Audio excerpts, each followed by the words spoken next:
doing this for a long time now.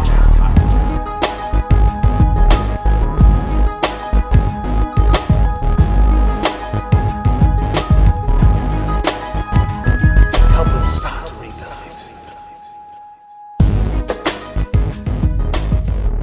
it. Welcome to California. Hello. Oh my goodness, it's so good. It's great to have you, man. You've been in California for a couple months, and I've been on and off, like trying to find the right moment, to find the right feeling to message you, to come on to the Broken Instruments podcast. I feel like the worlds are colliding right now. Seriously, this whole week, when I got your message, I just a new level of like energy, inspiration, grace, flow, everything. So, and I knew that was just like the incoming of today. So thank you. Thank you for being here. Before anything, I want to introduce I want to call you the washer of brains. Yes. The washer of brains, the NLP coach, the timeline therapist, hypnotist. But I'm even more proud to call you my sister in Christ. 100%. Yeah. The heart-headed coach, better known as Caitlin Nepomuceno. Yes, that is me. All right, welcome. Thank you Welcome. so much. Thank you so much. What an intro. Amazing. If anything, I think, if when people come across your page or your content, I think they see the smiles and the positive energy. What I was surprised to find out when I listened to your content, there's a lot more depth behind the smile, behind the positive quotes that you put, and I'll be honest, like I felt like I judged you right away, and that's my fault, thinking that people are super positive and everything's beautiful and like, no, you could do it. I don't resonate well with that stuff. I mean, look at the podcast. It's like it's real talk. It's kind of dark, Yes. For some people, but I resonate with your content a lot, and I think your message is very powerful. So I want to thank you for what you do, and I really mean it. When I feel like the worlds are colliding, we resonate a lot. Every time you have a podcast episode, it really resonates with how I would look at something. It makes it even better to have a conversation. Yes. I think so. A lot of people don't know about your story. Your story is pretty deep, and it goes for years of how far you've come. So if you don't mind, Sure. how did you end up doing what you're doing now? Oh my goodness, thank you. It is a really, it's a long story, so I'll condense it down. But it's true. Like there was a long time where I did not smile. It took a long time to be able to build the muscle to be able to do that. And so now that I have that, and it's my gift to give to other people, that's all I'm about. So the story to be where I am now, I'm going to start with maybe a year ago, because then that's what kind of showed me where it began, and then bring it back to now. So I was, when was it? 2020, was working in sales.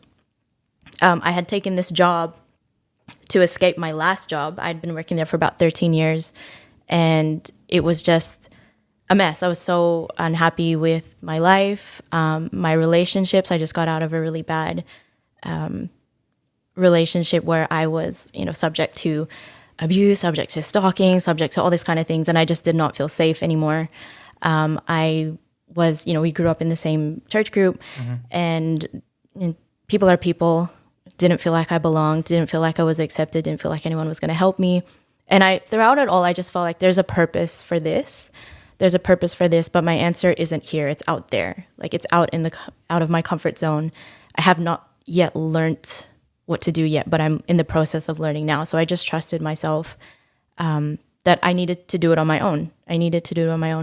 And through it all, I was also suffering from a lot of medical labels. So and you're all safe and clear from this as well. Fibromyalgia, which is chronic pain, moving pain in the body. I couldn't, put on my own clothes. I couldn't put a seatbelt on. It was just too much pain.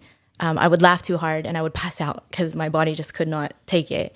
I had vasculitis, which is the constriction of the veins. So the blood would pump from the heart and then the veins would almost in flight mode, like constrict and then wouldn't reach my, extremities. So whatever I was holding, I would drop, couldn't write. Insomnia, depression, anxiety, suicidal tendencies, all these things. It was just a snowball over the years. And I couldn't understand how I got there. And it was all internal. No matter where I went, what group of friends I had, I changed jobs, I changed relationships, I fly different countries in the world. And I'm like, this thing is still following me. Wow. It's still following me. No matter where I go, no matter what I look at, it's still that lens of my life.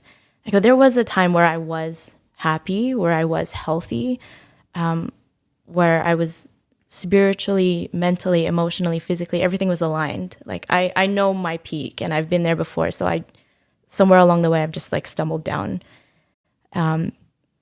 And it was, I didn't know why. I didn't know why. And so in 2020, I hired a business coach, and she had told me, she was like number one in the industry here in the US. So I worked in the number one office in Sydney. She was the number one here in the US. And she was the only woman out of all the male gurus. So I was like, you know what, I'm gonna, I'll go with her. There's something about her that is calling me. And she her difference was that it was business, family, spirit, like your physical body, everything was, it was holistic, as opposed to just money, sales, get the toys at the end of the day. And when she gave me this business plan, she was just like, are you excited to use it? I said, yeah, I'm really, really excited. She's like, really? I'm like, yeah. And she goes, on a scale of 1 to 10, how excited are you? And I'm like a 10 or 11. She goes, yeah, I don't see any of that. And I'm like, what do you mean? She goes, you just did not, you did not blink. You did not change a shade. You didn't even smile. If you are happy as you say you are, I don't see that. And as a coach, any good coach is like, why is that? Why is there's like a block between your words and what's being communicated? And so I thought about it, and I was like, I just used to adjusting myself. And the words that were coming out of my mouth, I didn't even realize. I said, I censored myself. In my head, I'm screaming and I'm jumping, but then I can hear myself say, like, be professional. It's not appropriate. They're going to laugh at you. Like all this sort of like filtering through to just me saying, I'm excited. And it's so so far removed from the actual emotion that I'm feeling inside. And she called me out on it. And she was saying, like, why are you so constricted? Why don't you give yourself permission to express yourself? And I said, I don't like attention. I just coming up with all these things that now I know are excuses. And so she said to me, she said this, and this was the winning question for me. She said, when did you decide that?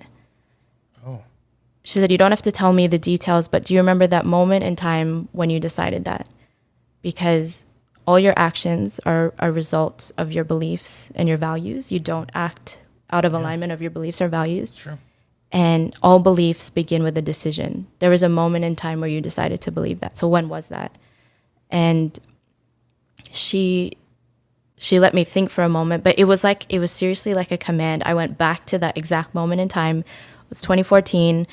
I had a meeting with the officers and the youth, and there was 14 of them, and I made this suggestion. I was so excited. I think it was like some kind of musical event or something that everyone could participate in. And one by one around the circle, everyone kind of gave their opinion, and they basically were just like, no, we're not at your level. No, that can't be done. No, that sounds stupid. No. And for what it is now, like in the context, it's just people talking. Like I gave my opinion, they gave theirs. Like there's no meaning to it, right? But I remember that night when I went to bed and I was praying to God, and I was just like, dang, like I have to change myself to accommodate them. Yeah. Otherwise I'm going to lose them. Otherwise I'm not going to be able to work with them.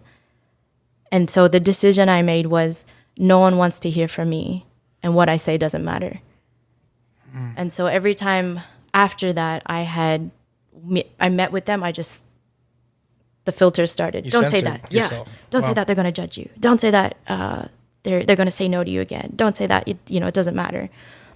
And I had put myself in a box. So my box was the walls where no one wants to listen to what I have to say. What I say doesn't matter. So in doing that, now I know, in doing that, I limited myself.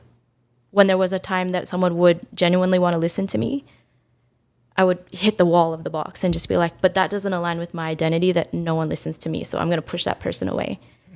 Or when that inspiration would come up, the inspiration from God, the inspiration to, move forward, I would tell myself, but I'm not important enough. So I would shut down and not say anything. And I would just bounce myself back inside that box. Yeah, wow. And that's actually the year that my sickness started. It went for 7 years. It started here in my throat, your chakra for your truth, your voice.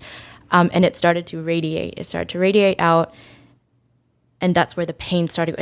It didn't know where to go. My self-expression didn't know where to go. And so, this is all happening in the moment that she asked me, when did you decide this? And so my brain is just like revealing something to me. Wow. And then she said, go back to that time. Go back to that time, look down into that moment in time and see yourself. And I did. I saw myself in my bed crying, like making this decision. And she said, what do you want to decide instead? Or what can you learn from that experience? The higher purpose of that moment in time that will help you for your future. And so she's like, trust the first thing that comes to mind, because that's your unconscious. Everything that's there, all the answers are there. And so it was, my source is the source. Like, he will always provide. God will always provide. If I'm passionate and committed, I will do what I need to do, even if I have to do it by myself. That the people who truly love me will always be there for me. That I have empathy for people who are silenced or judged or made fun of. Like I've always had such a heart for that person, because I see myself in them. And just all these learnings, and then that I love my brothers and sisters. I can take whatever they have to say as feedback and work with them and still be myself, be my true self. The world is best served when I serve at my best. Like there's the ripple effect in history, in time, in life. And then, she was like, okay, now go into that moment. Where's the decision? And I was like, it's gone. She's like, and the emotions? I'm like, what emotions are there? And I'm like, I love them so much. Like, all I feel is like this new charge of love and just forgiveness and compassion. And she's like, what do you want to say to them? I said, just thank you. Thank you for pushing me. Thank you for, without this opportunity, I would not have figured out how strong I could be. And she was like, okay, so now come back to now, and all the events between then and now where you had believed that old thing, what do you see? And so each time I clashed with someone else, I was just like, that was me like flexing my strength muscle. Or, in that moment in time, I could see them trying to help me, even though I pushed them away. The people that, stuck around when I was going through, when I was being depressed and anxious and all those things, that still truly loved me, because they knew the best me. They had the vision of the best me before that. God always provided the whole way through. Like I just saw all the blessings, all the graces, and was for the first time just so grateful for all the pain, all the struggle. And I came back and I was just like, what did you do to me? Like, to my coach, she's like, I didn't do anything to you. She's like, I literally don't know what you did. And I was like, okay. And so like, I'm trying to picture this happen, because this is a business training. Yeah, it's just on a Zoom. You didn't go for any therapy or anything, right? Is that what timeline therapy is? What she just did to you? Basically, that's one of the many techniques, and it's not it's not content based like regular therapy where you talk over and over about certain things. It's about how you hold the problem. The problem itself isn't the issue. It's how you hold the problem. And how you do anything is how you do everything. So if I'm holding that in my spiritual life, it will show up in my business life, in my health, in my family, because I will hold those problems the same way. So Dang. And when that happened, a week later, I had called her again because I was like, I have to buy new clothes because they don't fit anymore. Like I dropped like 12 pounds in a week, no exercise. Like I slept every night. I felt no pain at all. It was the craziest thing. I was just like, I don't even know my chest is breathing like this right now. And all the people that were in that moment, I had contacted them, I had lunch with them, hugged them. I was just like, everything that I wanted for 7 years, suddenly in a week, just from reframing what happened to me in the past. I asked her, how did you do that? Yeah. She's like, I didn't do anything. You did it. And I said, I need to learn this because I'm in support groups for like, abused women. I'm in support groups for people with chronic pain. I've been to counseling 4 or 5 years. I used to see a doctor. I used to have like 10 appointments a day for years. No one could figure out what was going on.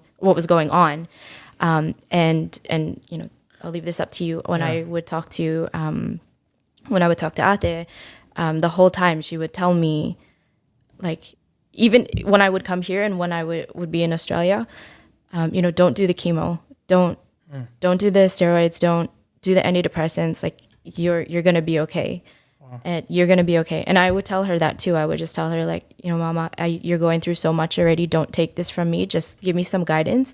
I created this sickness. I can uncreate it. I just hang on with me. Like I'll figure this out. And so, yeah, when the pandemic happened, I felt like that was really her gift to me. Because when I had met this woman, I actually heard her voice in my head. She was like, follow, they will help you. They'll help you. So it was just like another inspiration. So totally guided. It's all from God. But yeah, so I learned the work, blew my Did this lady train you too to do it? Yeah. Okay. Her and her partner. And he's one of 3 people in the world who does it the way that he does it. Most of them are framed as grow your business. Yeah. Grow your business. And which kind of makes sense because your business is your, it's like an external, how do I say this? Means of identity, if that makes sense. It's like an extension of you. Yeah, right. Yeah. It is just a materialized, I guess, reflection of who you are inside. Yeah. Like those people who are really proactive and earn a lot of money, they network really well. They're good at talking to people and selling things and communicating with people. And that's essentially what business is. It's so funny. So many business models are like, talk to them like they're your mother, or talk to them like they're your friend, but don't be their friend. It's just like, but everyone wants to be friends. Like it's modeled after just human connection to begin with. Sure. And yeah, that's why to me it's funny. Yeah, I mean, because that's the only reference point we have. Like the closest relationships you have are like with your family, your mother, your friend, your best friend, and you want to have that connection and build that rapport with somebody in order to have a transaction, right? And I think that's where the problem is. We're like, we label it like, all right, this is the business thing, but treat them like family. But there's a line, and that's the hard part that I'm trying to grasp for business. But I think what you're pointing out is you were going through so much that it shouldn't have ended up this way. And I mean, what I hear is you're open to change. You're open to making decisions to better yourself, not just for yourself, but because you want to be better for people. And it brought you to this lady. You're blowing my mind right now, because if this was through a Zoom call, because I've seen and I've heard people talk about, like therapies, like bioenergetics and things like that, like just disrupting like the whatever it is, like the neurological patterns that we have. But if this is done through a Zoom call, that kind of makes me feel like there's something even better that could be spread around the world. Because in my mind, I was like, well, whatever trauma I had to work through or whatever, I need to sit in a room with like a shaman or something. Yeah, right. That's what I think. But that's very powerful. Seriously. Yeah. And it's that's what I loved about it. It was just all she did was talk to me. Yeah. She only asked me a few questions. Everything was about moving forward. Nice. Everything was about, so what do you want? Because what I realized over all those years, I don't want a partner who treats me like shit. Yeah. What did I get? A partner that treats me like shit. I don't want a stressful job where I have to work overtime and talk to customers that complain all the time. That's what I got, right? And so the first, when she asked me, like, what do you want, or what can you learn from it? And I'm like, oh my God, I don't even know. Like, and when I get to ask like my clients now, like that particular question, they actually cry, because they're just like, it's simple. I want to be happy. I want to be healthy. I want to be confident. I want to be strong. Like, and all that other stuff is just in the way. Like when you live your life avoiding instead of really living, you know, like just surviving, not thriving, all those kind of things. And it's literally just a matter of how you look at it in your mind. It's powerful. When you were talking about going back to that time that happened, I just completely envisioned a plant or a tree or whatever, and just getting down, like digging to the root of where that started.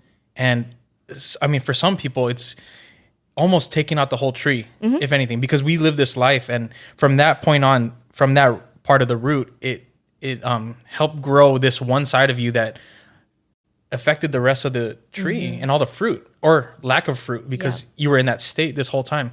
I would imagine you have to dig really deep from a moment like that. And I know people go through that all the time, where trauma and the worst things that can happen to somebody, I completely have empathy for. Yes. Where I even have empathy when they make bad decisions because of that. Because I don't know how hard it is to tap into that root, you know? And if I even tell them that, it's like, is it even worth it?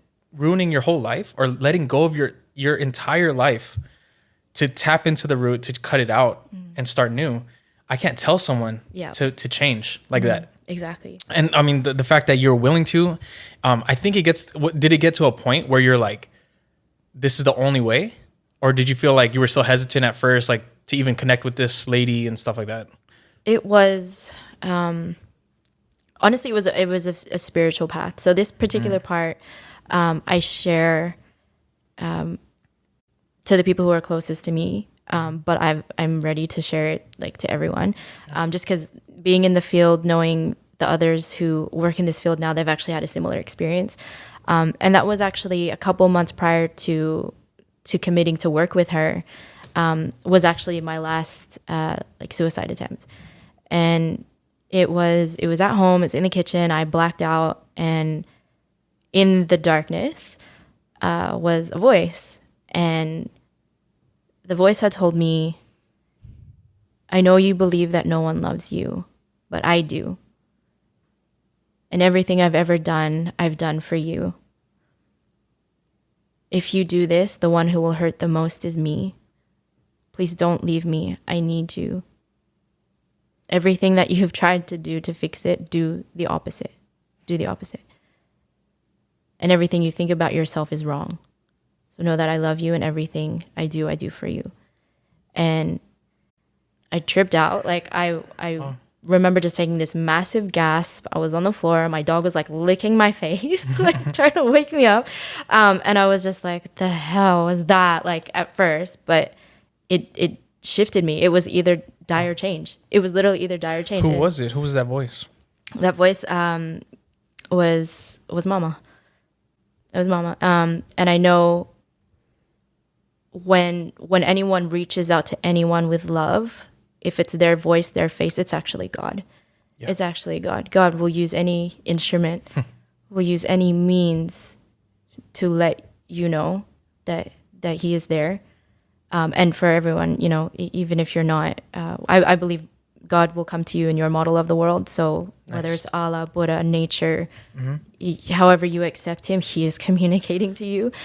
So in that moment in time, He came to me through Mama's voice, and it was loving. It was not shameful. It was just move forward, you know, and that's all it was. So when I got up off the floor, literally, like I was like, everything I did was the opposite. I was thinking, I don't need help with my sales. I'm doing good. I can do it all on my own. And I was like, okay, do the opposite. Get a coach. Get a coach. And so, and then that's why later on that inspiration came through again, was like, follow her. She'll help you. And so but the whole time it was either change or die. And there's a purpose for everything. I had to stand for myself as much as I could say that God saved me or someone saved me. No, I decided to save me. Yeah. And I think that's what I had been missing all those years, was I had displaced the responsibility for my life into other things, into my job gives me money, so I have to slave for it. You know, my family helped give me a roof over my head, so I have to, just keep my mouth shut, or like, not contribute, or all these kind of, even my faith, right? Like, God will save me, God will save me. And that kind of leads me to the, the idea of free will.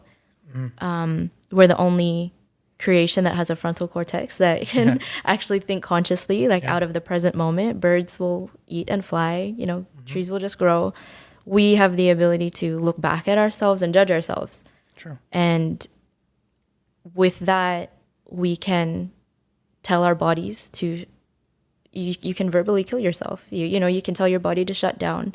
You can, all the natural functions, that's how we make ourselves sick, because we decide to make ourselves sick. And with free will, like mama could love on us our whole lives, and we could go to confession our whole lives. But if there's a part of us, like I said before, that belief that I'm not good enough, or I'm broke, or I'm fat, or I'm whatever, we will always be bound to that. Sure. And therefore, no matter what we try, we will come back to that.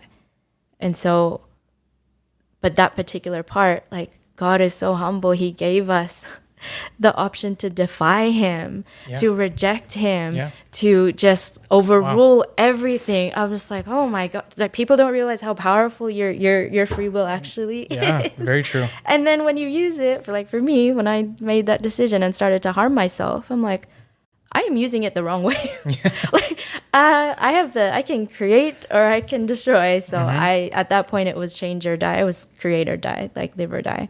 And that was the deepest, darkest, but most profound moment of my life. Yeah. Yeah. And I see that it always ends up like at the brink of the end of life, that I feel like people are able to tap into something greater than them. When you're going through something so dark and deep that you don't even understand how to get out, I think that's like God will bring you to the end of that moment to finally glorify him. And unfortunately, people don't make it to make that decision, to get that switch. And I would say that people you came across in life, whether it be the business trainer that you had or even the chairperson of our movement, those moments from way back then, because you grew up in our community, right? And just that alone, like you said, everybody is an instrument, and God speaks to you through these people. Someone that you met when you were younger, someone that you just met for a business interaction. God speaks through them to you for that last moment. And I mean, I can't even get over the fact that you said like your last attempt, because that means that there was more than that. I mean, if you don't mind, when was the first attempt? Because that last attempt was when? It was 2000. That was end of 2019. 2019. Yeah, it's almost 2 years now. So then to spend like that, if that was the last one, then when was the first time? The first time that and it's only recently that I've become consciously aware of this, I was actually 4. Wow. I was actually 4. And I remember that moment in time. And this is the power of timeline therapy as well. And, you're all safe and clear from this. Like I said before, every moment in my past, I am so grateful and happy for, because it has brought me here. Wow. Yeah. I was 4, and my younger sister, she was born with a lot of allergies. So dairy, nuts, eggs, fruits, meat, everything. She was just so fragile. And so my parents and my sister and my grandparents always had to look after her. So she got a lot of love and attention. And I was quite an independent child. I learned to walk, talk, like before I was 1. Are you the middle child? I am as well. I'm the middle child too. Yeah. I totally see it though. But yeah. So the younger one comes in to get all the attention. Yes, I know. Yes. So for at the time, I thought, and I remember thinking this, and this is so crazy.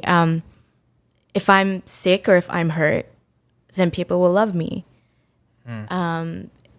If I hurt myself, then people will love me. And so, I did. My parents left the kitchen. They were cutting up some potatoes, and I take a knife and I cut myself. And I'm literally, and you're totally safe and clear from this. I know there's triggers. If you are triggered, it means your wound is open and need healing. It's coming. But at the time, when I go into my body and I see through my own eyes, I was like proud of myself. I was like, I'm gonna get love. They're gonna hug me. Wow. They're gonna come to me. And they did come to me, but they got mad. They were just like, why would you do that? Yeah. And I'm like, I have the attention that I want. But it's just like that. At that moment in time, I thought that was the best thing to do. I thought it was the right thing to do. It was in an attempt to get more. I didn't think I had other options at the time.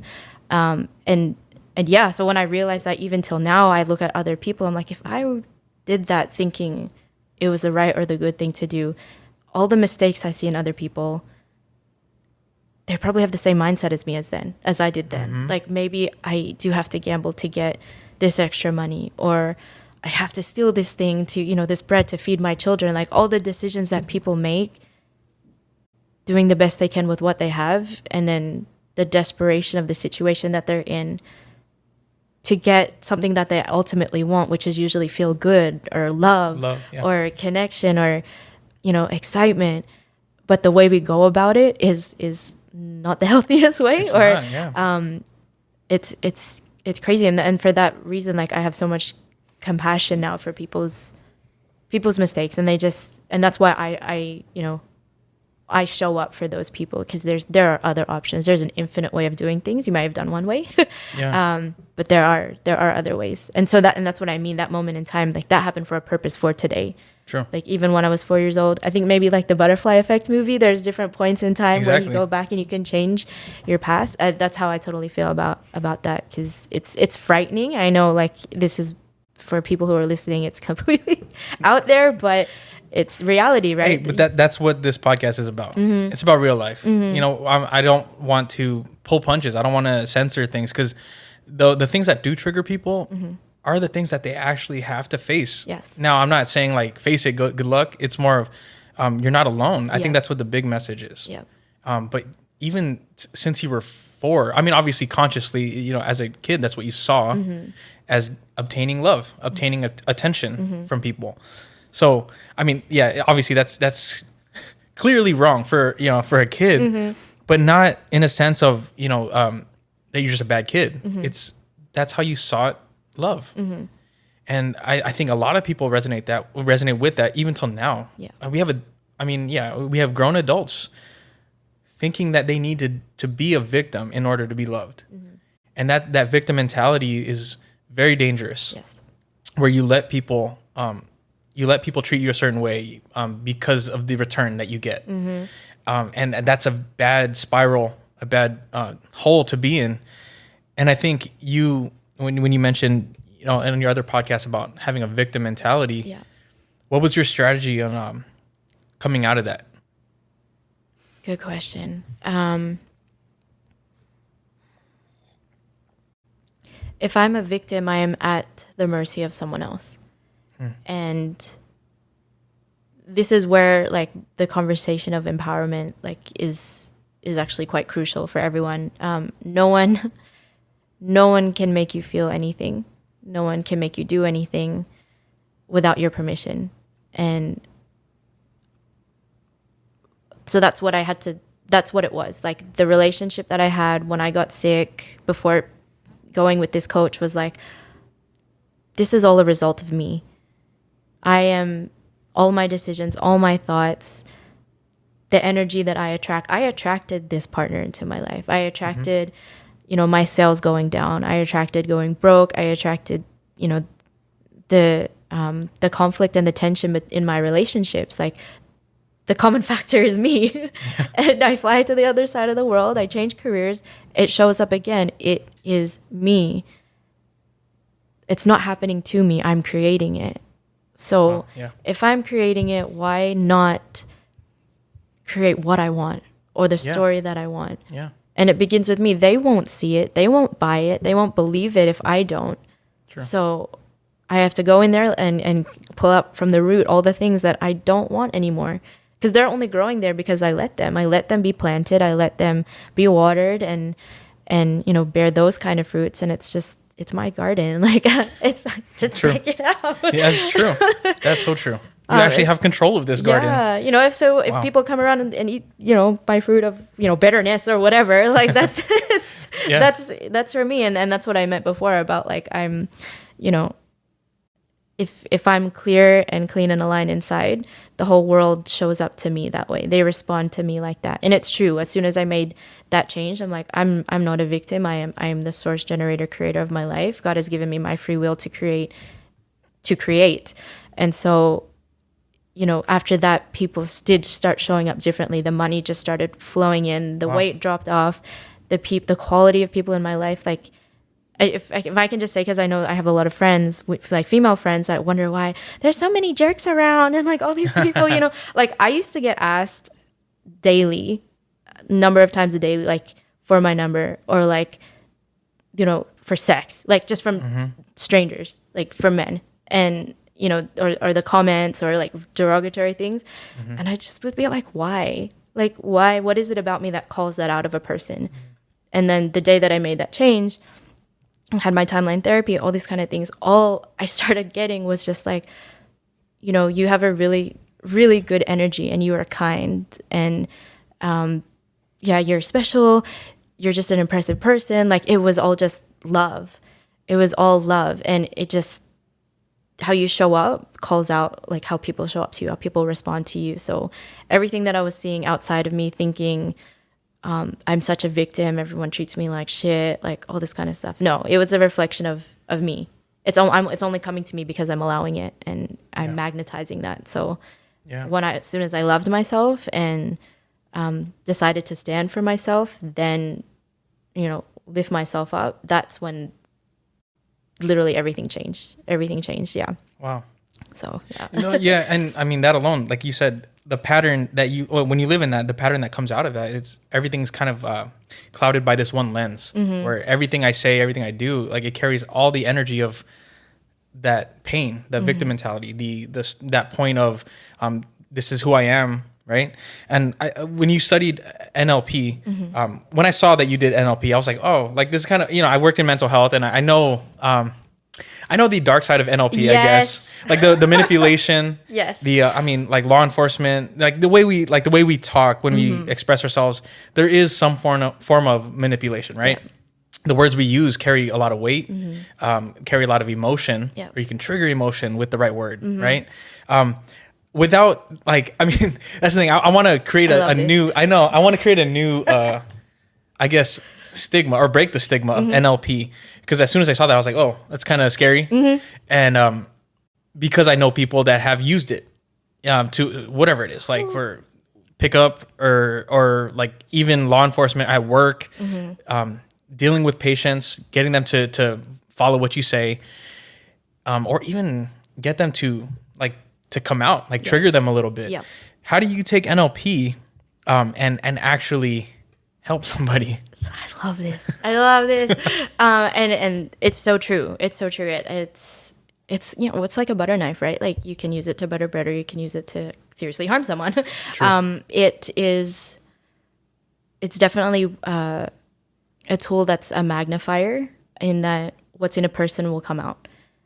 If they have bad intentions, they will continue to do more bad things. If they have good intentions, they will do more good things. And in the world right now, there are more, I guess, people not doing not so good things with it is more prominent. It's being used actively that way.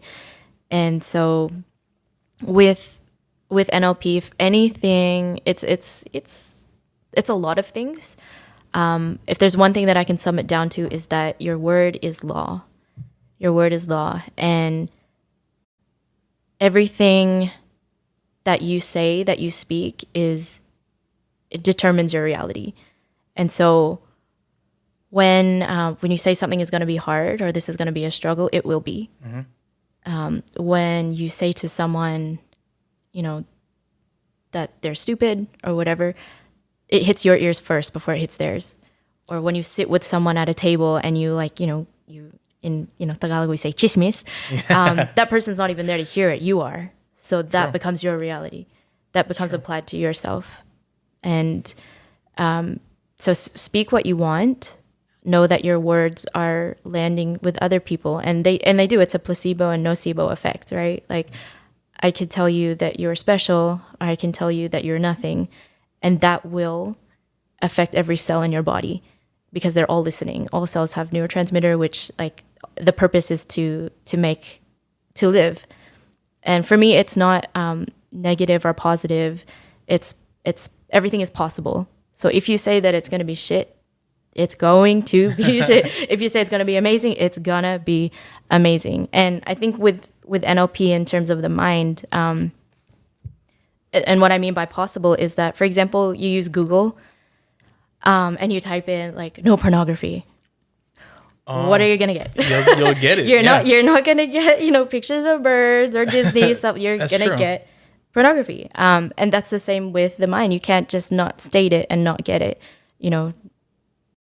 That's how it works. So very true. The way to keep it clear is knowing intentionally what you are implanting in yourself and other people. And it's true, FBI knows it. Politicians know it. It's used in advertising all the time.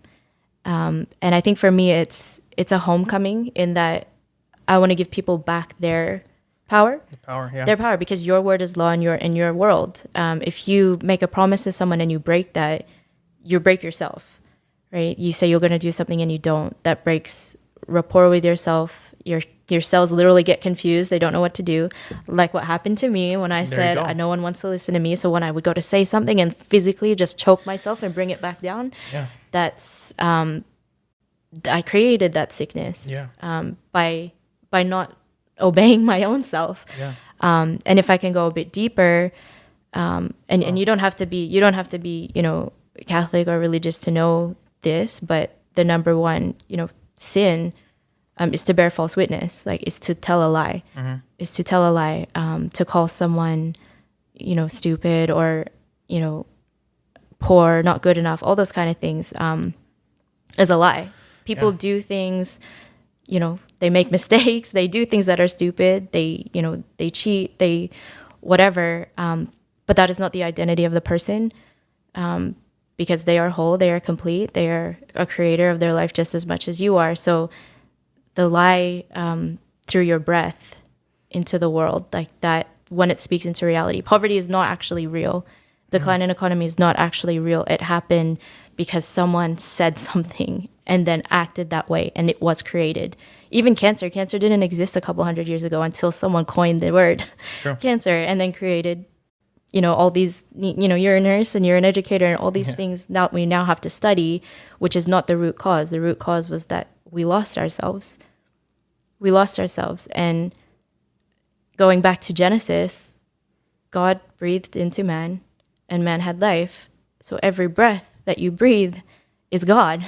It's God himself. So if I'm talking to you now, and that's why I'm very conscious of what I say. If I say something and I say, clear that, you're safe from that, it's just to get a message across. But I don't want that to be implanted in you, because your life is sacred. Your life is holy. You are wanted. You are valued. And that's the only thing that I will echo to you, because the breath in my life is God. And that's why people need to hear it more than ever now, because NLP has been used so many times to destroy and manipulate people. But then again, that's the free will too, right? You can destroy, you can create.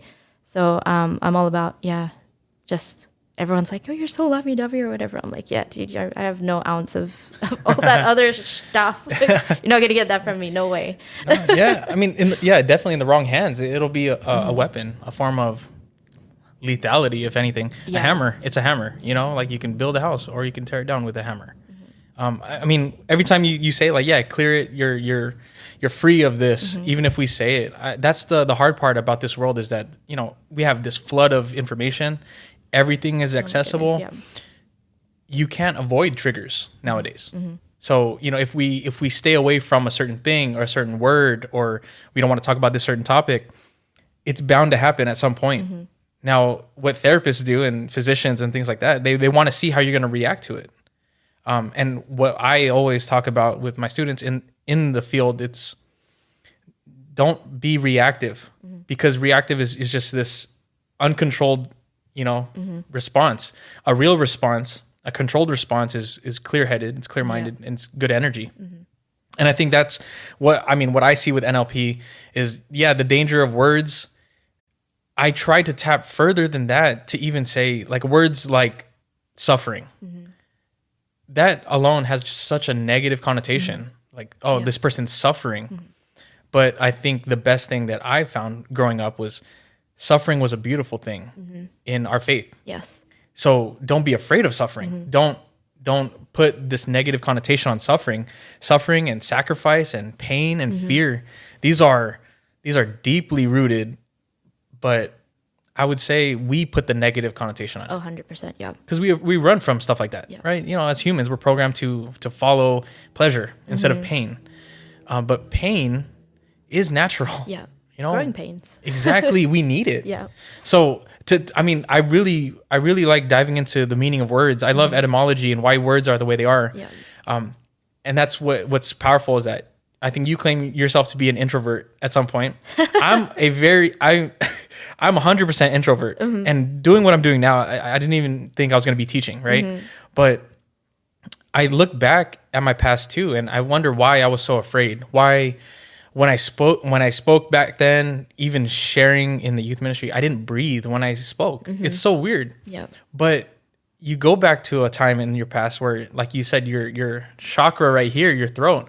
A lot of people have this belt around their throat where they censor themselves, or they feel like they can't even breathe deeply into their body simply because someone told them like, hey, shut up. Yeah. Like sit down and shut up. And as soon as I accepted that it's okay to be open and it's okay to express yourself, even if you feel like you were wrong, it's okay to speak the truth and what you believe in. Yeah. And I think at that point, it helped me get through everything. Like when I became a nurse, I was forced to open up that throat chakra, where you had to speak up because, these people, whether it be at the workplace, like your coworkers are bullying you, or this physician was bullying you, or you go through a lot, man. No, you know what? It's funny. Job, but still. It's funny because I consider us coworkers in the same field. And I think everybody is. For sure. If scrap the field mentality, the industry or whatever, and we're all in this life to learn so much about ourselves in order to give to others. And I think that's the best thing that I see with you is that, yes, you were going through a lot, but you learned more about yourself and you went deeper into yourself to figure out what you needed to fix and find that was what was already there. Yeah. To go past self-service. Yes. Like you wanted to, you found yourself and you found your power, and now it's abundant and you want to give. And that's the most important thing I think we're all trying to do in this life. Because, I was in that mentality of, I'm finding myself. Like, why am I not happy? Whatever. I'm going to take control of my life. I'm going to do this. And I would say I accomplished so many things that I wanted to. I set my mind to certain things, and I became a nurse. I became an instructor. I worked 3 jobs at a time while in school. And I'm like, at the end of the day, it didn't matter because, I was spreading myself too thin. Yeah. Yeah. And now, with my family, it's more of, I want to be home. Like I want to direct all that passion and drive and energy into building life rather than giving it out like to the world in a sense of like people that don't really care or that, not to say that they don't matter, but who can I help out in the world that would value the work that I do? And I think that's where we resonate a lot is that it's like overabundance of like power and flow and grace. And you end up, connecting with people, crossing paths with people that are on the same path. And for me, that's, I would say hadn't it been for our church or whatever, I don't think we would ever cross paths. You're all the way out in Sydney, right? Sydney, Australia.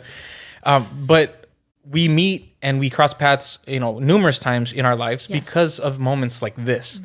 When I don't even remember the first time we met, but it was like, we didn't talk much. We were acquaintances. It was like, but I see here or there. Disneyland here and there with our youth group and stuff like that.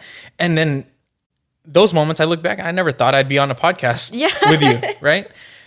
And that's why I feel like, when people see you, I want them to see that you were able to redefine who you are. Find that the identity that you used to have was important and it shaped who you are now. But the identity that you are now is way more powerful than that person who was in that victim mentality. Seriously. And that to me is God. That's the message that I think people need to get from this, is that no matter how hard your life can be, no matter, and it might even get harder. Yeah. God will bring you to the brink of, like, literally the brink of death. You might be staring death in the face right now. Someone might be even considering it right now. I would say just stop and listen. Yeah. Like what you did. And you heard that voice. You heard that person that represents God in your life. And if we don't listen to that and we miss it, you'll never know what God had for you. I think people end it too soon. Yeah. When there was that last moment where they could have been saved by somebody. And that speaks to, us being aware of our circles and being aware of the people around us. Yeah. 100%. It's super important. And especially nowadays when mental health is being talked about even more, and it's beautiful. It should be. But in a sense of, with the idea of making it better, I feel like people are using it as kind of like a crutch. Like, just go easy on me. No. Like, all right, mental health is tough. It's real. What can we do with it? Right. And NLP, timeline therapy, that's powerful stuff. I'll admit I was a little hesitant at first. I was a little skeptical, but even you explaining it now, I mean, all I see is timelines and the butterfly effect and like variance, right? Serious. Oh my God, I love Loki. The movie Soul. That's all I imagined. The little dancing guy around. Oh my God, that's me.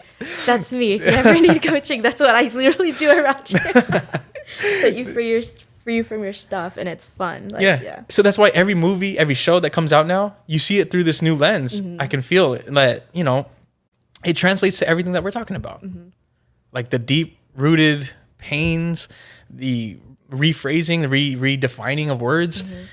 We're in this life for one purpose, I think, is to find God and to spread God. And I think it simplifies everything, rather than that one meeting where they said this, or that person didn't text me, or whatever. It's honestly, at the end of the day, do we all care about each other? Do we all love each other?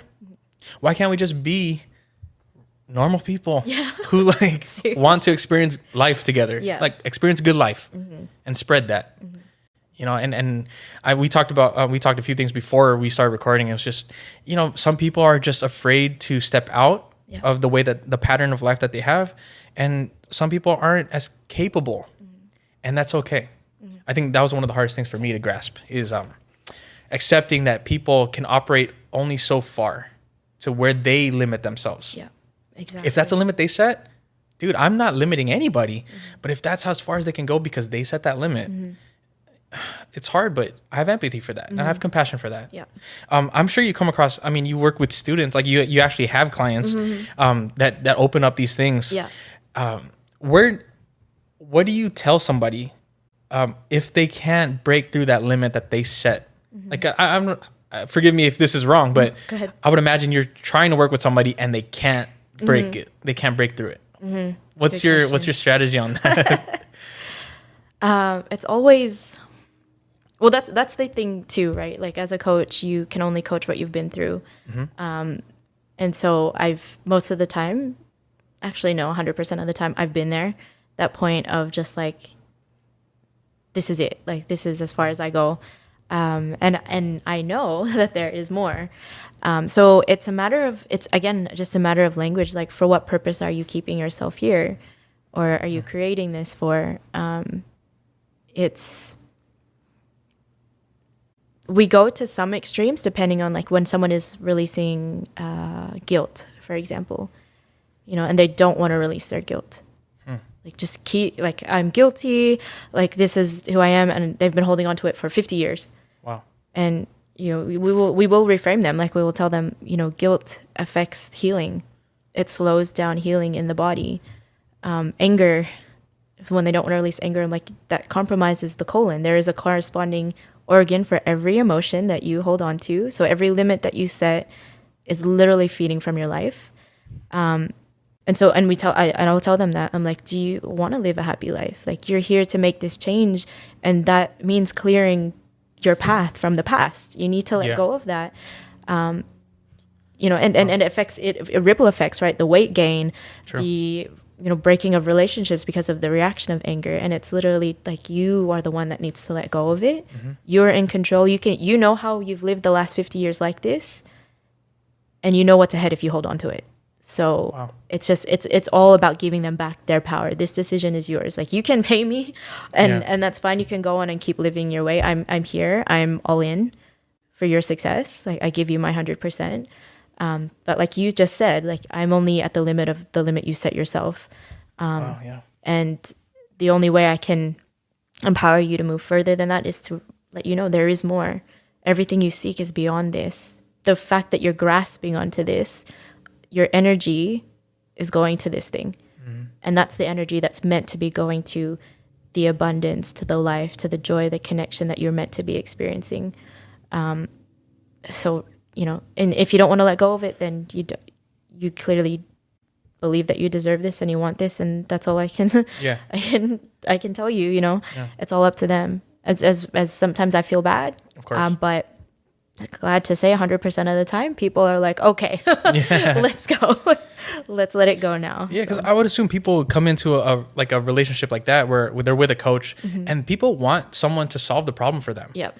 And when in reality we can't. It is their own battle. Yep. Right? And you as the coach want to unburden their mind from the internal battle. Yes. And embrace it, if anything, because you got to fight it. You can't just like leave the battlefield and expect that you're gonna win anything. I mean, that's powerful. I want to geek out a bit about the bodily manifestation of mental pain. It's crazy because I have so many mentors that I look up to, and they talk about these things about how something that's manifesting in the body starts from the mind. And I don't think people can make that connection. But like pain in their GI system can be related to an emotion like anger or something. I don't know, like it's super intricate. But you were are you in pain still with fibromyalgia? No. Wow. No. After 7 years, after that one session, I was like, what did you do? I was like, she's like, what's wrong? I'm like, I'm looking for it. The pain. Literally, like the pain in my teeth to my toes to my armpits, like everywhere where it was, nothing. I was like, see, and that's intriguing because, I mean, obviously I teach things like, like somatic disorders and stuff, like it starts in the mind and then it manifests. People don't make those connections. People don't make the, like the stress that they have at work with like headaches and neck pain and things like that. I know that there was this one movie, The Grudge. Well, I mean, like if you haven't seen it, no spoilers, but like the fact that like they had this shoulder and neck pain and back pain, they didn't realize that ghost or whatever was sitting on them. Seriously. Like they're carrying a burden. Like you need to put down the burden, It doesn't serve you at this point anymore, right? I think it's amazing that your pain is gone. That's super intriguing to me. It can't. And this is what I mean by like, once, the science is there for sure, but like no book could have taught me to do that or showed me to do that. It was literally me in my mind. And it actually makes total sense, right? Like your brain controls every part of your body. If it's present in the brain, it's present in the body. And you'll see it light up. Like when you do MRIs, like you trigger someone's fear, certain muscles light up and react. Trigger someone's resentment, different muscles light up and react. And so if you harbor those emotions, they fire, they solidify, they create a literal neurological box that over time they strengthen. And that's why sometimes years later, people don't know why they have dis-ease or certain cancer or, they're limping. And it's literally the body communicating, hey, you have stored some jealousy here. Resolve it and you can walk again. Wow. Right? And I'll share this like just briefly. My mentor, my trainer, earlier this year actually had stage 4 colon cancer. And it was from an unresolved anger that he had 12 years ago. did not, and I'm not suggesting, anything, for people, you seek medical advice for sure. But for him being in the field that he's in, knowing that your ward is law, you can command your body to heal and to take control of yourself. Within 2 months, he just did, his juicing cleanse, just your, what's it called? Natural remedies. Mm-hmm. It's all gone. Wow. His colon, like 80% of his colon messed up. And he was stage 4. Yeah. So, if it's your time, I believe, like, if it's your time to go, it's your time to go, and that's fine. It's how, your time could be any time when you go, by the way. True. Yeah. It's how prepared you are, how you stand up for your life, how you fight for your life. And again, in that way, on the opposite spectrum of suicide, about like cutting your life short, when people in the medical field that are respected, looked up to as an authority, tell a person you only have this much to live, when really they could have actually a lot more if if they don't have to rely on just those options. Being open to commanding the healing in the body. I think that too. People who are hopeless cut their own lives short. Some in the field who are just very by the book, like this is the result of that, are not open to the faith of the possibility that life is actually just beginning. It's just transforming into something else. Just how much life is lost because of the doubt and not knowing oneself, and the power that we actually have. So any time that you you feel a certain pain in your body is speaking to you, for sure. And it all comes down actually to forgiveness. Wow. It does come down to forgiveness, resolution. In the Philippines, and I know I say this a lot on my podcast too, it's almost like a game, like who can hold the longest grudge. If you die, you lose. Like, it's just like, how much, like, I'm just like, what do you win? Like, nothing. Yeah, like, literally it's just nothing. And even if you go to a person and just say, hey, sorry for what I've done, and they never want to see you again, like, at least you're free. That doesn't store in your body. Very true. That doesn't affect, your lungs, your pancreas, any of those, your organs. And they actually they correspond to people in your life too. Pain in your chest is when you have an issue with your mom. There are different parts of the body that will tell you, like, hey, you should speak to this person because you need to make peace there. Wow. And with the heartbeat, and I think I've mentioned it before, and I'm geeking out again as well, it's just that your heartbeat has a frequency, a ripple effect of like physical vibration up to 25 feet. So that's why when someone enters the room and they're in a bad mood, you're just like, I can feel their energy. It's so gross. So whatever is like being harbored in the heart, it speaks. Words are just a label for what we feel inside. So when someone walks into the room and they're, smiling and they're bright and you're attracted to them because you're like, it calls to you. But, as much as, it's also a safety thing. If someone has bad intentions, of course, it's to get to safety. But if you see someone who's struggling or, is having a bad day, it's also an invitation, like, share the love that you have, right? Like, or give them some advice, help them to move forward out of that, because that continual beating of the heart in that state, like, that's what leads to the spiral downwards. And that belief that no one is around when really our hearts are talking to each other all the friggin' time. True. So it's powerful. Yeah, it's not imaginary. When someone walks into the room and they carry this energy, you just feel it. Yeah. It's physiological too, and that blows my mind. Like, because we always talk about, like, someone has an aura about them, and people are all of a sudden more calm with them or something. And I saw that working on the floor, like. Someone, you're in a unit with like 36 patients, 6 nurses, and 1, secretary. Everybody, it's like this transaction of energies everywhere you go. So like one moment, or one of like, if I walk into the room and I'm at this level of stress because of whatever it is that exists outside of work, like, my family relationships or whatever, you bring that in. Not only will they feel it, but their stress state is going to feed off of it. Now you guys are both going at it. And without even saying a word. And we're literally just sitting in the same room. And that's the scary part as humans. It's like, we affect people. We make an impact in someone's life, whether you say something or not, just by being around them. What kind of energy do you bring then? That's the hard part, is that, I think you could all think about somebody that you see them, or Oh, yeah. you walk into the room and they're like, oh shoot, you could already feel the anxiety level like through the roof. And I learned that too, because you affect your client, you affect your patients, and it's like, oh wow, like I'm bringing in this energy, whether I like it or not. So it's that internal battle to balance myself. Yeah. Get right with yourself. Yeah, and even counteract any negative energy that someone might have. It could be doing your own exercises to to calm down, to get in this like powerful state, this positive, pleasant state. Do you have any of those like techniques that you could share with people Yeah, for sure. that would help them like snap out? For sure. And I love it too. Like because there's a time to be a warrior, and then there's just a time that most of the time it's more for me, like be a guardian of your mind, wow. be a guardian for your patients and whoever is around you. And so with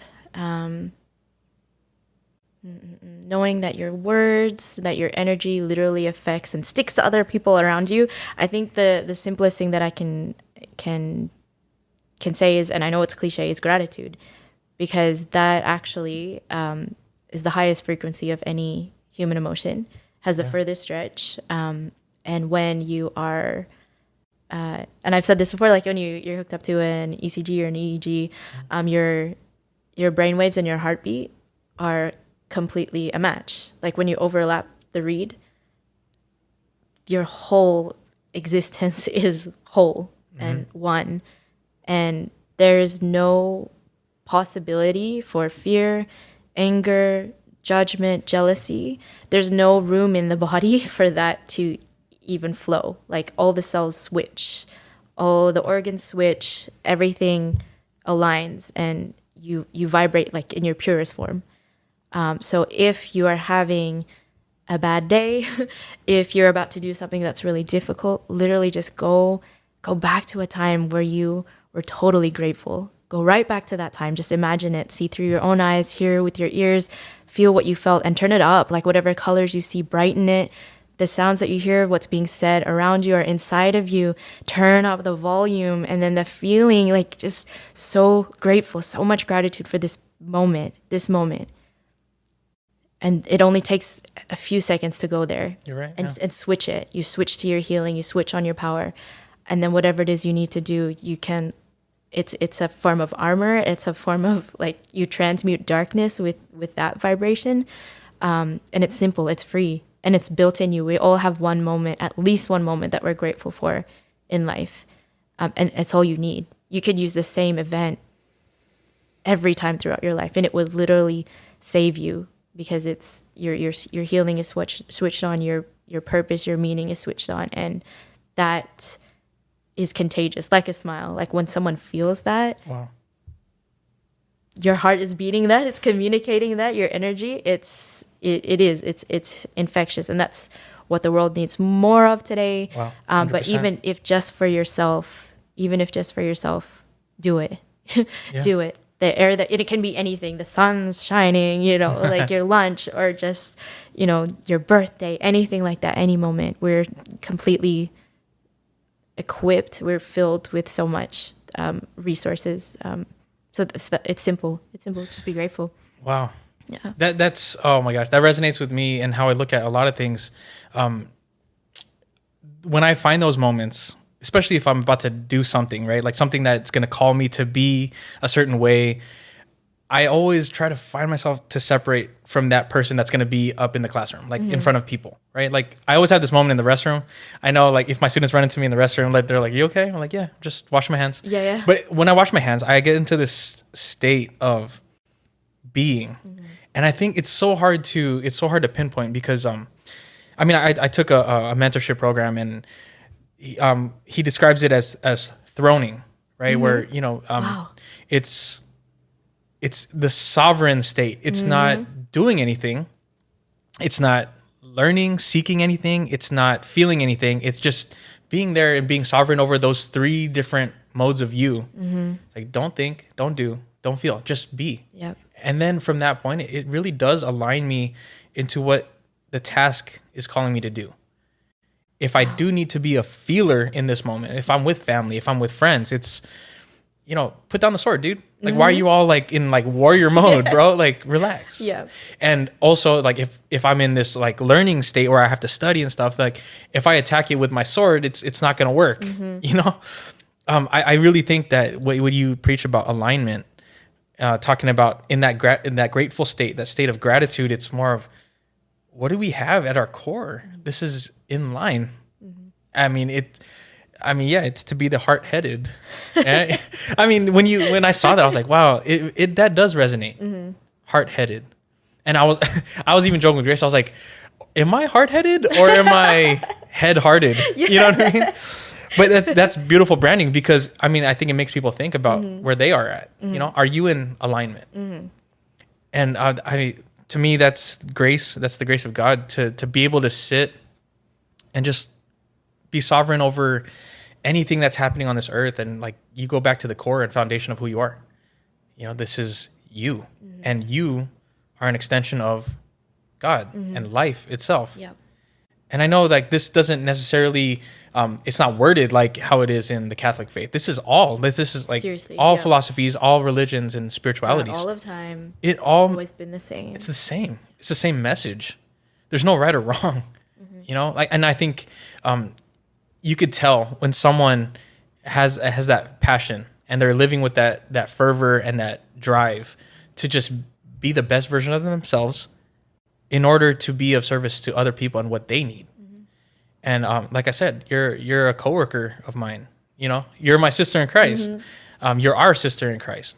And I don't think anybody can have a better label than that, other than we're all in this life together. Yeah. We're all one life. Yeah. Oh my goodness, I love that. And I just want to, like, what's resonating with me right now, it's coming up for me with what you just said, was one of the first things I learned in NLP to help put on that frame of, when we coach, you coach the version of yourself from 3 years ago, and that's why you can help. And that's the difference between like therapists and counselors. Like you can study and know everything and not know how to help a person because you haven't had the experience yet. And so that's where my box was. I went to every specialist, went to every doctor, and I didn't hate them for not knowing how to help me. It just was, they haven't had that experience. This is where their knowledge ends and where faith begins. And that's why I love the work so much. It's science and faith and art. Science for me is another word of just creativity. And where they all kind of meet. And one thing, if I can sum up all of it, that I learned was that we're one. And if we are one, then when I am talking to you, I am talking to myself. So why would I say anything to hurt you? Why would I say anything that you are not? You are me. So if you're hurting, I'm there to support you. If you're winning, I'm there to champion you. Yeah. If you need anything, I can be there to fill that in for you. And that's what I think a lot of fields, or like we all find we all want to serve our purpose and our calling. And for me, that's what it was. Like the calling kept calling, and it was just like it will always keep calling until you notice it. And it's always to serve. It's always to serve. Before you get there, you have to learn to love. You have to know your brother and sister. You have to know yourself. And in knowing yourself, you know God. And it's just, there's no limit. There's no limit to anything you can do. Everything is just a mechanism. People have business, people have money, cars, relationships. They're all just a way to feel God and to serve. So at the highest chunk of everything, nothing is impossible. Use every breath that you have, for what you want. And if you don't, then that's your free will too, right? If you reject that, if you do just want to get the money and do whatever you want to do, that's your right. That's your birthright to do that. No judgment there, man. For sure. Yeah. For sure. And when you're ready to come over to the light side, like, let's go. But yeah, that's it. So thank you. Awesome. Thank you for that. Yeah. Thank you for being here. I knew that it was going to be a very powerful episode, regardless of what we talk about. And I think even more, it speaks to the people that are actually looking for not just answers from us, but for that sharing of reality. And that to me, knowing how you are with your podcast, bringing you over to my podcast, it was almost like, all right, it just makes sense. Seriously. You know, it's just a matter of time. Yeah. And I told you, I'm all about intuition and feeling. Like, I have so many ideas of who I want to bring in, who needs to be in. But it's like whatever we're going through in the moment is really what matches up. Yeah. And it just so happened you matched up this time. Yes. So, and I'm very thankful. I'm very thankful for that. I am grateful too as well. Like, I don't even know how I ended up here on the other side of the world, but that's life, right? Like, you follow your heart, follow the way. And it's just, you know, because I came out here in a pandemic. Like, yeah, seriously. you're not allowed to leave the country. And seriously. I just, you know, found a way, trusted. And even when I got here, I was like, I don't even know what I'm doing here. Like, Lord, lead me. I don't know. But awesome. Yeah, it's likewise, like the work that you're doing, the way that you're standing for the world, for your family, for just life in general. Like, it's needed. The world is ready now. And I'm here for you all the way, for sure. Appreciate that. Yeah, it's weird when you mention, like, if you want to be a mentor or a coach or a trainer, it's like you end up coaching you look for the 3 year ago version of yourself. Yeah. When you said that on your podcast, I thought about it and I was like, man, what was I going through 3 years ago? Yeah. Right. And honestly, what was going through my head back then was family, like building my family. You know, me and Gracie were getting married. We got married in 2018, and it was, I think back, and everything that I am doing now unconsciously is literally trying to fortify and bring strength back to families. Yep. Oh, I feel like the family is unfortunately being lost now. Oh yeah. You know, and it's because, and I would even say, like, yeah, families fall apart because maybe the people they didn't have a good grip on virtue as a family. Yeah. And because we're all broken people. So it's no one's fault. It's a pattern that ended up getting to where we're at now with this new generation. Yeah. I really want to rectify family again. 100%. If you go to my page, it's all about family, and I'm proud of it, and I'm grateful for the challenge of building a good family. You know, to reinforce and restore virtue back in what we do as individuals and as a collective. 100%. Before we end, where do people find you? How can they follow you? Oh, okay. So, I have a website, heartheaded.com. Honestly, I would prefer you to just email me straight, Caitlin at theheartheaded.com, or you can text or call me. I'm an open book, 909-319-8062. I'm on Instagram, Facebook at the Heart-Headed Coach. And yeah, this is the beauty about my work too, is like, there's no, like, I can be your friend, and that's part of it, right? You know, like, a lot of industries are like, you can't talk to your clients like that, you can't treat them like that. There's no rules here. Very nice. I'm here to help you. Reach out to me. If there's, and even if you have like a rebuttal or like a challenge, I want to hear it too. Let's go. Like, I love it. Welcome it all. Yeah, people like us are just open to it all. Yeah. Honestly, like, literally, you see Caitlin and how she is. There's nothing to hide here. That's beautiful. Thanks for being here, Caitlin. Thank you.